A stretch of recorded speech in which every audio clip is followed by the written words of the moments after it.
Man, there's a lot going on right now over in Israel, the West Bank, Gaza Strip, and none of it really good.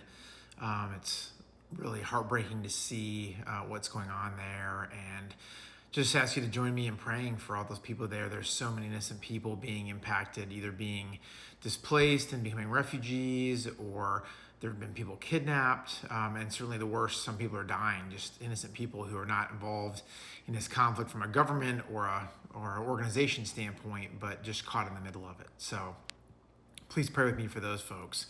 But it's also interesting because anytime something's going on over there between Palestinians and the Israelites, or Israel, it kind of perks up the ears of people who are Jesus followers, because the Bible has prophecy about Jesus' return. And while it says none of us will know when that's going to happen, there is some prophecy around tension and wars between those groups and Jesus coming back to gather up his followers. And so in some ways, I think a lot of Jesus followers are like, ooh, this could be it. This could be the time that Jesus is coming back, and we're excited about that. And I think that's true. When I think about Jesus' return, my first thought is like, that's going to be amazing. Like, he's going to take us to live with him in heaven, in new heaven and new earth for eternity, and it's going to be amazing. It'll be better than anything we could ever imagine. But it also brings on really great sadness for me, and that may sound weird, but probably at least a third or maybe half of my good friends in this world don't really know Jesus. And some of them, sure, they probably believe in God, but they don't sort of maybe live their lives that way. Others have been curious about him, but really don't have any interest at this point. And that breaks my heart, probably more than anything in this whole world, is that one day they won't be in heaven with me and with Jesus. And I hate that they will not have the joy and the peace and just that love of being with him.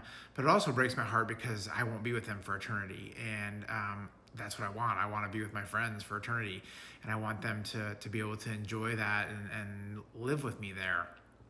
And I think it's worth saying, like, people are like, well, why would you want to believe in a God that doesn't allow some people to go to heaven and others that do? And that's not really the way to look at it. The reality is none of us deserve that. We're all sinners. We're all deserving of death and not being in God's presence because of who we are.